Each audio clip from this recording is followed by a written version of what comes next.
Ever wonder why your modeler or Kemper sounds great at home, but as soon as you're at a rehearsal or live gig, it sounds like absolute crap? In today's video, I'm going to show you some reasons why that happens and what you can do about it. A lot of players, including myself, use Kempers or Axe Effects, Helix, or Boss amp modelers or things like that. And you get access to a whole bunch of different sounds, which is a main reason why I went to Kemper. But after reading through a bunch of forums and Facebook groups, I've noticed a trend with especially beginners with those types of equipment. And by far the biggest mistake I see a lot of people doing is they're tweaking their guitar sounds using headphones. And there are many reasons why that doesn't translate into a rehearsal or live gig. The first one is pretty much every headphone on the market is not flat, meaning they don't have a flat frequency response. So the sound you're getting at a live gig or rehearsal does not sound like what you think it does.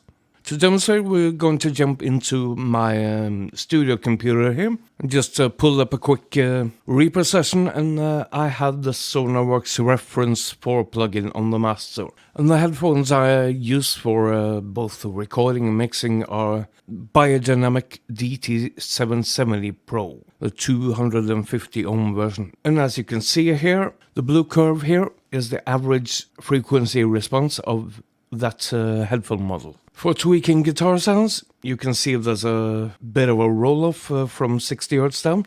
That doesn't really matter all that much, because you don't really want guitars to go that low either way. But we have a couple of big problem areas. With many headphones, you'll have a big dip at around 200 Hz. And this is something manufacturers do to get rid of a bit of a boxiness, so they sound a bit more hi-fi. On the DT770, on average, there's a 6 dB drop from about 170 and to about 270. And the same thing happens between 1 to 5K until about 4.5K. So, when you're tweaking the guitar sounds using headphones, you're going to compensate for that. And going the other way, above 5K, in most headphones you'll have a big boost, as is the case with these headphones as well. So if you compensate for that when you're plugged in to your modeler using headphones, typically what you'll end up with is a muddy guitar sound in the low mids. You'll have way too much, up at about 3 to 4K, and not bright enough. And in a live setting, you need a brighter signal than you think you need. On a tiny stage, with cymbals leaking into every mic, you may have a keyboard player that uses a lot of bright pads. Your guitar needs to be a whole lot brighter than I think it has to be able to poke through a mix. And you also need a lot less low end than you think. So what I will do when I'm tweaking my guitar sounds at home, I will try to use the same rig as I do when I play live.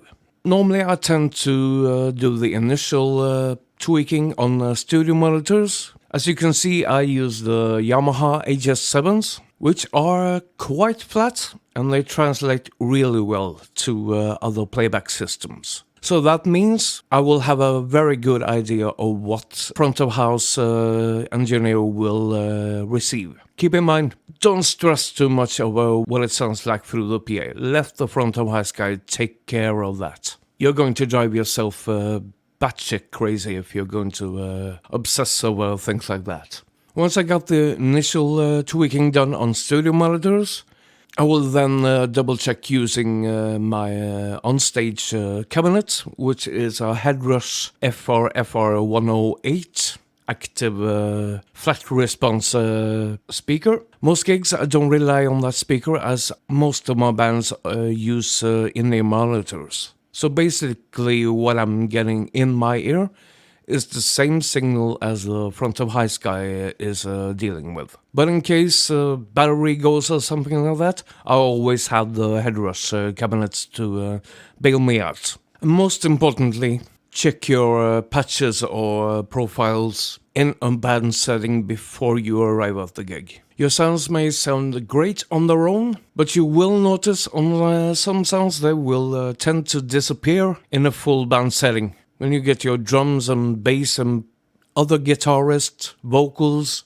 competing with your sounds. More often than not, you'll find what really works in a band setting doesn't necessarily sound all that great on its own. It's all about the mix. And even if you checked all your sounds together with your band at your rehearsal space, you're still not guaranteed that it will sound awesome throughout when you get to where your gig is. And this is simply because of the room you're playing in. It's extremely rare that where your gig is, that the room is acoustically treated, and this means that there will be frequencies that are exaggerated, typically in the low end, and several mid frequencies tend to flat out disappear in the room. In cases like that, what I will recommend then is allocating some extra time for your sound check.